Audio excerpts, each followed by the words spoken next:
nyo, meron na palang ganito, instant hotpot. Sobrang nagtitrending to sa ibang bansa kasi nandito na nga daw lahat ng kailangan mo para makagawa ng hotpot. Tapos dito mo na rin mismo iluluto. Grabe, sakto-sakto maulan ngayon, gusto ko to. Ayan. Amazing! At dahil sakto-sakto nga at maulan nga ngayong araw, kaya itatry natin tong nagtitrending na instant hotpot sa ibang bansa. At talaga literal nga daw po na makakagawa kayo dito ng hotpot kasi nandito na nga lahat ng mga kailangan mo, miski yung pangluto, talagang dito na nga rin iluluto.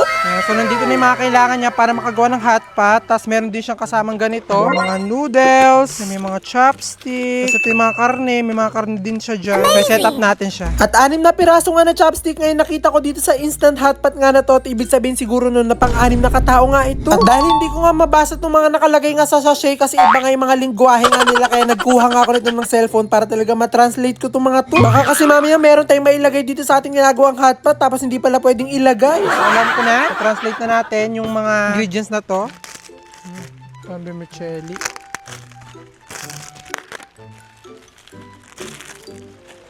At sabi nga po sa nabasa ko, dalawa nga daw po yung flavor ng hotpot na magagawa natin. Kaya sa dalawang flavor nga po na yun, magkaiba po sila ng noodles. At sa dalawang flavor nga po ng hotpot nga na yun, ay meron na po siya dito mga kasama nga ng mga pangsaho. At talagang kompletong-kompleto na nga po lahat ng kailangan nyo nga po dito para makagawa ng hotpot. At talagang gagawin nyo na nga lang ay kakain. At pagkatapos ko nga po may ilagay yung mga sahog niya nga po dito, sinunod ko na nga rin ilagay nga itong pinaka-seasoning niya or magpapalasa sa ating hotpot. At para nga malaman ko nga po itong flavor nga ng ating hotpot, talagang inamoy ko nga po itong mga to. At isa nga nating flavor nga ng hotpot ay parang tomato soup. Tapos nung binuksan ko na nga po itong isa, dito ko nga po nalaman na ito na nga yung maanghang kasi talaga yung aroma talaga medyo masakit sa ilong. At pagkabukas ko nga po nitong isang sachet, talaga nagulat nga ako kasi punong-puno nga po siya na parang chili powder, pero nung tinikman ko siya parang hindi siya sobrang anghang. At sana nga talaga magustuhan ko nga itong hotpot nga na to kasi medyo kinakabahan na nga ako sa magiging lasa nito. At sa mga magtatanong nga po kung may mga kasama siyang karne, talagang meron po siya kasamang mga beef slice, meron din siya mga squid ball, tapos parang may mga fishball pa nga. At yung mga sahog nga po nito, talaga pinaghalo-halo ko na nga lang po siya dito sa dalawang hotpot nga natin. Talagang hindi ko alam dito kung ano yung sahog na pang maanghang, ay yung pang sahog na hindi pang maanghang. At akala ko nga po hindi na matatapos nga itong paglalagay nga natin dito ng mga ingredients kasi ang dami ko na nga pinagbubuksan nga dito. Pero finally natapos na nga rin natin at nailagay na natin lahat. So, nailagay na nga po natin lahat ng kailangan ilagay dito sa ating instant hotpot. So next na natin gagawin ay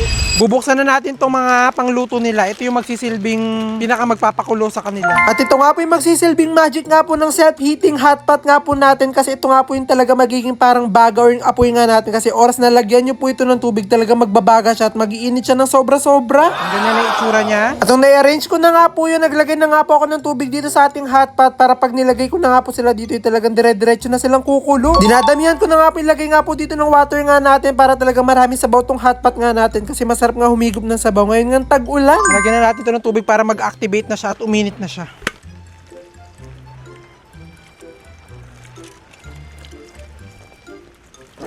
Yan na. Aray! Ayan. Iinit na yan. And then, tatakpan na natin. Yan.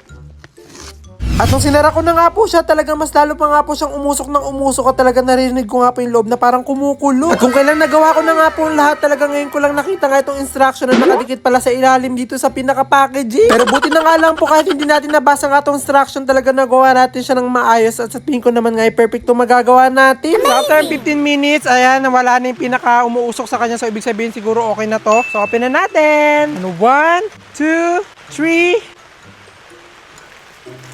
Wow! Yan. At matapos nga pang 15 minutes, ganito na nga po yung naging itsura niya at talaga sobrang takam na nga ako kanina pa habang niluluto siya kasi sobrang bango niya. So tikman na natin siya. Wow! Ang sabaw.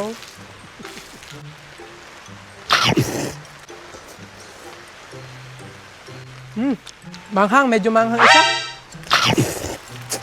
Pero kahit nga po manghang siya, talagang nagustuhan ko nga yung lasa niya, talagang hindi nakakasawa. Kaya after ko pong matikman nga yung flavor nga na manghang nitong hotpot nga natin, ito naman pong isang tinikman ko.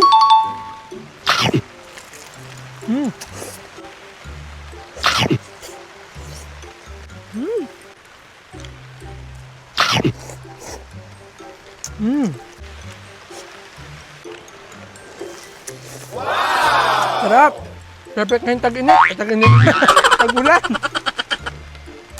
At yung lasa nga po nito, ang mas lalo ko nga po nagustuhan kasi talaga literal nga na tomato soup siya, tas bumagay pa yung mga kasama niya nga sahog. At sigurado nga ako na magugustuhan dito ng mga kasama ko nga sa bahay, kaya tinawag ko na nga rin sila para sabay-sabay na nga kami kumain. Basagin mo itong mga alkansya ko kung nakafollow ka. So hanap tayo ng ating followers na babasag nitong punong-puno nating alkansya dahil 14 million followers na nga tayo. So let's go! Hello po! Baka po aksidente niyo po ako na-follow. Tingnan natin. Salamat po. Yun. Di po kayo nakapalo. Hello po.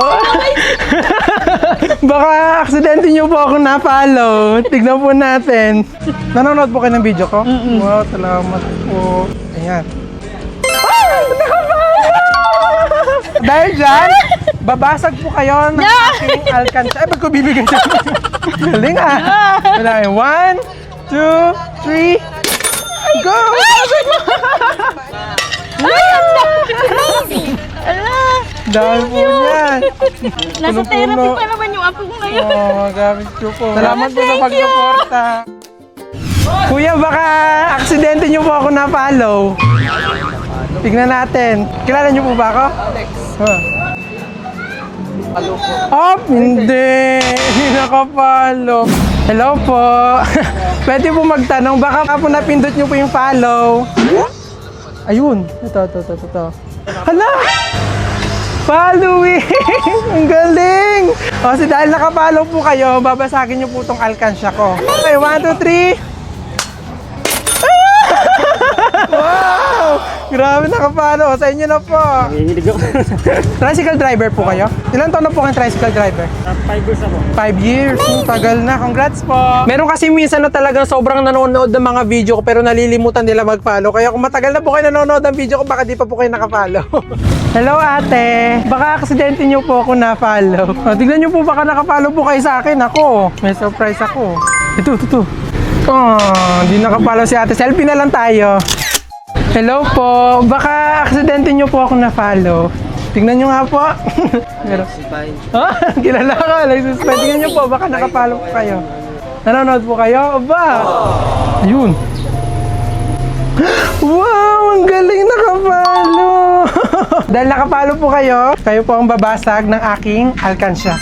Basagin nyo po. 1, 2, 3, go! Wow! Yay! Saan nyo po gagamitin yan? Pampuhunan. Pahunan. Ano po ba nakikita nyo? Tilapia. Tilapia. Hello po. Baka aksidente nyo po ako na-follow. Wow, napaparod nyo po ako? Ayun. Ay, hindi nakapollow. Hello po. Baka po na aksidente nyo po ako na-follow. Tingnan natin, baka na-follow nyo po ako. Ayun. Nakapalo! So dahil po nakapalo kayo, kayong babasag nitong aking alkansya. Ayan, basagin nyo na po ang alkansya. And 1, 2, 3. Thank you po! Thank you po! Oh, yeah! Thank you po! Ayan! Kunin nyo na po! Ano pong gagawin nyo dyan? Gagamitin ko po para sa amin po, pambili po ng pagkain, mga bigas kasi po medyo mahal po ngayon ang bilihin. Thank you po! Naiyak si ate! First time ko po to. Thank you po! Salamat din po. Congrats po, deserve nyo po yan. Thank Thank you you po. At po. nakapalo po kayo. Bye-bye ate! Thank you po!